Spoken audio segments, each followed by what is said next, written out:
ये पटेलों की वोट के मतलब अपने आप को ठेकेदार समझती हैं। दूसरा ये केशव प्रसाद मौर्य देख रहे कितना गंदा हंस रहे हैं हम लोगों पे। हुआ है और उन्होंने 6800 पिछड़े और दलितों की एक सूची जारी की। हूँ अक्षय और आप देख रहे हैं नेशनल संवाद। इस वक्त मैं लखनऊ के इको गार्डन में मौजूद हूँ।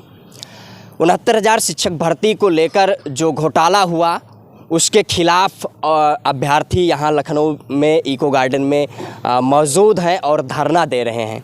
बेसिक शिक्षा मंत्री का आवास घेरने के उपरांत पुलिस बस में भरकर और इन लोगों को लाकर इको गार्डन छोड़ दिया गया है और यहाँ पर ये रात में भी यहीं पर प्रदर्शन कर रहे हैं, आंदोलन कर रहे हैं। जिस तरीके से इस समय ठंडक का मौसम है और जिस तरीके से चाहे मच्छर काट रहे हैं जिस तरीके से, और ये इनका केवल मांग है कि जिस तरीके से 69,000 शिक्षक भर्ती में आरक्षण नियमावली का पालन नहीं किया गया है और महा घोटाला हुआ है। और क्या है पूरा प्रकरण, इस विषय पर आइए हम बात करने की कोशिश करते हैं। क्या नाम है आपका? जी, शशि कुमार।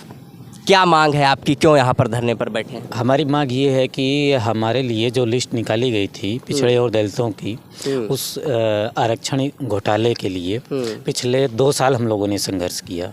मुख्यमंत्री जी से वार्ता हम लोगों की कराई गई। मुख्यमंत्री जी ने ये माना कि आरक्षण घोटाला हुआ है और आरक्षण घोटाला मानने के बाद मुख्यमंत्री जी कह रहे हैं बड़ी पारदर्शिता से हमने नियुक्तियाँ की है। ये उन्होंने जस्ट भर्ती कंप्लीट होने के बाद कहा था। लेकिन जब हम लोग यहाँ इको गार्डन में पहुँचे, अपनी मांग यहाँ पे 2 साल तक चिल्ला कर रखी और यहीं पे संघर्ष किया 2 सालों तक, तब मुख्यमंत्री जी ने बात करने के लिए बुलाया और शासन के अधिकारियों ने और हमारे उस समय के शिक्षा मंत्री सतीश द्विवेदी जी ने स्वीकार किया कि हाँ आरक्षण विसंगति हुई है, घोटाला हुआ है और उन्होंने 6800 पिछड़े और दलितों की एक सूची जारी की। जारी करने के बाद फिर से हमें लॉलीपॉप के रूप में जो सूची दे दी गई, आज तक हम लोगों को विद्यालय नहीं भेजा गया और येन केन प्रकारेण उसको हाई कोर्ट में मुकदमे के रूप में लंबित रखा गया है। आज फिर से हम पिछड़े दलित अभ्यर्थी आज 500 से अधिक दिन हो गए हैं और इस खुले आसमान के नीचे हम यहाँ पे सो रहे हैं। आप वीडियो गया होगा, आप लोग देखे होंगे। शिक्षा मंत्री के आवास पे हम लोग गए, वहाँ पे महिलाओं को घसीटा गया। 2-3 एक महिला हमारे साथ की रमा दीदी प्रेग्नेंट थी, वो बेहोश हुई, 2 दिन हॉस्पिटलाइज्ड रही। शासन के इशारे पर प्रशासन द्वारा बदसलूकी की गई, जानबूझ के बदसलूकी की गई है। महिलाओं, खास करके महिला पुलिसकर्मियों द्वारा बदसलूकी की गई। अभी महिलाएं होंगी, आपको बताएंगी अपनी पीड़ा की किस तरह से उनको घसीटा गया पकड़ के और किसी के हाथ में खरोच आया है, किसी को चोट आई है, किसी के कपड़े फटे हैं। शिक्षा मंत्री आवास पे हम लोग को शिक्षा मंत्री जी से बहुत सारी उम्मीदें थी कि शिक्षा मंत्री मिलेंगे, हम लोग अपनी बात उनके सामने रखेंगे। हमारे पिछड़े दलित परिवार से आते हैं और मुख्यमंत्री कल्याण सिंह जी के पोते हैं। वो कल्याण सिंह जी कहते थे कि अगर आपका आरक्षण कोई छीन रहा है तो आप थप्पड़ मार के उससे अपना हक ले लो। आज उन्हीं के पोते हैं और हम पिछड़े दलितों से बात नहीं करना चाहते हैं। ये हमारा दुख है, दर्द है, हमारी पीड़ा है। और हमारे ओबीसी समाज के जितने भी मंत्री हैं, कोई ना हमसे मिलना चाहता है, न कोई 3 दिन से यहाँ पूछने आया है। एक ओम प्रकाश राजभर जी हैं, आशीष जी हैं, जितने भी मंत्री हैं, कोई फ़ोन करके भी किसी का हालचाल नहीं लिया। और खुले आसमान के नीचे हम सो रहे हैं, लगातार मीडिया द्वारा सूचनाएं जा रही हैं, सबको हर चीज़ें पता हैं। न कोई हमसे यहाँ मिलने आ रहा है कि आप खाना खा रहे हो कि नहीं खा रहे हो, आप रात में कैसे सो रहे हो, आपके पास कंबल भी है कि नहीं है।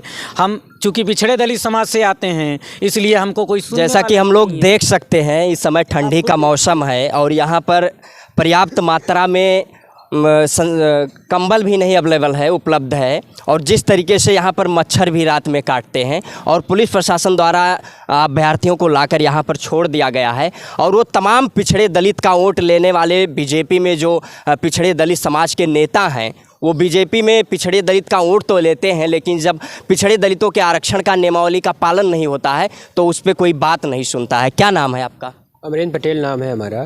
क्या चाहते हैं, क्या उम्मीदें हैं आपको? हम लोग तो नियुक्ति चाहते हैं। 69,000 शिक्षक भर्ती में आरक्षण घोटाला हुआ। योगी आदित्यनाथ जी ने बुला के 6800 सीटों को माना कि हाँ सही में घोटाला हुआ है। लिस्ट निकाली।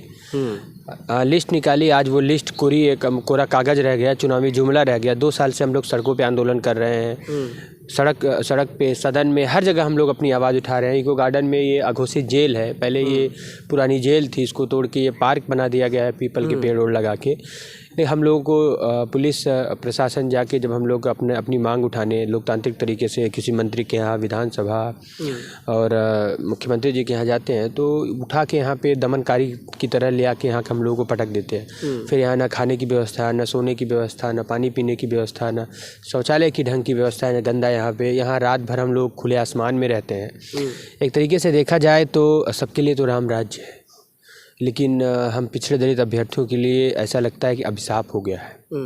हम लोग लगातार यहाँ इसी बात को लेकर के हैं कि हमें हमारी नियुक्ति दे दी जाए। ले हम लोग योग्यता और नौकरी नहीं मांग रहे हैं, हम लोग नहीं कि हम कोई भर्ती निकाले हैं, हम लिस्ट में हैं, हमारी नौकरी मिल चुकी है, सिर्फ में ज्वाइनिंग की बाकी है।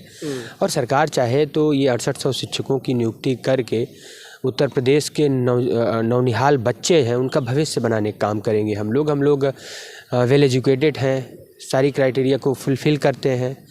बट हमारी गलती यही है कि हम पिछड़े दलित समाज में पैदा हो। हम भी अगर सवर्ण जातियों में पैदा बीजेपी कहती है सबका साथ, सबका विश्वास, सबका सम्मान, पिछड़े दलित को सम्मान। वो सबका पिछड़े दलितों को छोड़ के सबका है, वो सबका उनका है कि हमारी जगह पे सामान्य वर्ग के लग गए हैं, उनके लिए सबका बोला जाता है। हमारे लिए सिर्फ दिखावा है। हाँ, हमारे लिए बोला जाता है चुनाव से पहले, जैसे ये जब लिस्ट आई थी तो विधानसभा चुनाव था, उस समय हमारा भी विकास हो रहा था। विकास हुआ ही, मैं मानता हूँ, लिस्ट आ गई, नियुक्ति नहीं हुई वो अलग बात है, लेकिन मैं उसको विकास ही मानूंगा। भाई हमारा भी विकास हुआ तो लिस्ट आ गई, नहीं तो हम लोग तो जैसे 5 साल एक चुनाव होता है तो 4.5 साल तो हम लोग समझ लीजिए कि हमारा विकास नहीं होता, हमारे लिए कुछ नहीं होता। लेकिन वो आधे साल में 6 महीने हमारा चरण धोया जाता है, उसको पिया जाता है, हमारे सेवा की जाती है, हमारे लिए अच्छा बोला जाता है, हमारे लिए हर मन से सारी चीज़ें होती हैं। लेकिन जब वो हक अधिकार की बात 6 महीने भी निकल जाता है तो हम आपके हैं कौन, वही खामखा वाला मामला हो जाता है। तो इस तरीके से अब हम लोग जाग गए, क्योंकि बाबा साहब ने जो संविधान हम लोग को दिया, संविधान जो बनाया, उसमें हम पिछड़े दलितों के लिए बहुत प्रावधान रहे, हमको पढ़ने के लिए प्रेरित किया, सारी चीज़ें हैं उनसे हम लोग बहुत सीखते हैं। हमारे तमाम महापुरुष हैं, अब हम पढ़ लिख लिए हैं, अब हम जागरूक हो गए, अपने हक अधिकार मान सम्मान के लिए लड़ने के लिए एकदम। क्या चाहते हैं आप इस चैनल के माध्यम से? हम यही चाहते हैं कि योगी आदित्यनाथ जी हमारी आवाज़ सुने, हम लोगों को बुलाएं और हम लोगों से बात करें, हम लोगों की नियुक्ति का मार्ग प्रशस्त करें। क्योंकि देखिए, अगर हम लोग ऐसे ही बैठे रहे तो पिछड़े दलित समाज की अवहेलना हो रही है। और हम फिर से वोट ही है, चुनावी समय भी आ गया है, तो हम नहीं चाहते हैं कि इस चीज़ का कुछ भी हमारे समाज पे प्रभाव पड़े। और हम लोग सक्षम लोग हैं, सोशल मीडिया के माध्यम से, आप जैसे चैनलों के माध्यम से अपने समाज को लगातार जगाने का काम कर रहे हैं। और मुझे आशा और उम्मीद है कि हमारा समाज जाग जाएगा और हम लोग अपने हक अधिकार छीन के लेंगे। और एक बात मैं इसमें लगातार बोल रहा हूँ कि इस समय पिछड़े दलित समाज को पढ़ने लिखने से बहुत ज़्यादा इम्पॉर्टेंट है लड़ना। अगर आप पढ़ भी लोगे ना तो ऊपर जो सिस्टम में बैठे लोग हैं वो आपको हरा देंगे, आपको आपके हक अधिकार से वंचित कर देंगे। तो सबसे बड़ी बात यही है कि हमारे समाज को पढ़ाई लिखाई से ज़्यादा लड़ाई पे भरोसा रखना चाहिए। और देखिए, पीछे देख लीजिए, हमारे समाज के जितने महापुरुष रहे, लड़ भीड़ के किसी न किसी तरीके से स्टेबलाइज हुए, और हम लोगों को भी वही करना पड़ेगा। चलिए, बहुत शुक्रिया हमारे साथ बातचीत करने के लिए। देख सकते हैं पिछड़े दलितों की यही पुकार, जल्द नियुक्ति दे सरकार। ये बैनर तले यहाँ पर आंदोलन कर रहे हैं और यहाँ पर जिस तरीके से देखा जा सकता है, ये बीजेपी के नेता हैं सारे और ये पिछड़े समाज से आते हैं। बता दे रहा हूँ, ये अनुप्रिया पटेल है, ये पटेलों की वोट के मतलब अपने आप को ठेकेदार समझती हैं। दूसरा ये केशव प्रसाद मौर्य, देख रहे कितना गंदा हंस रहे हैं हम लोगों पे।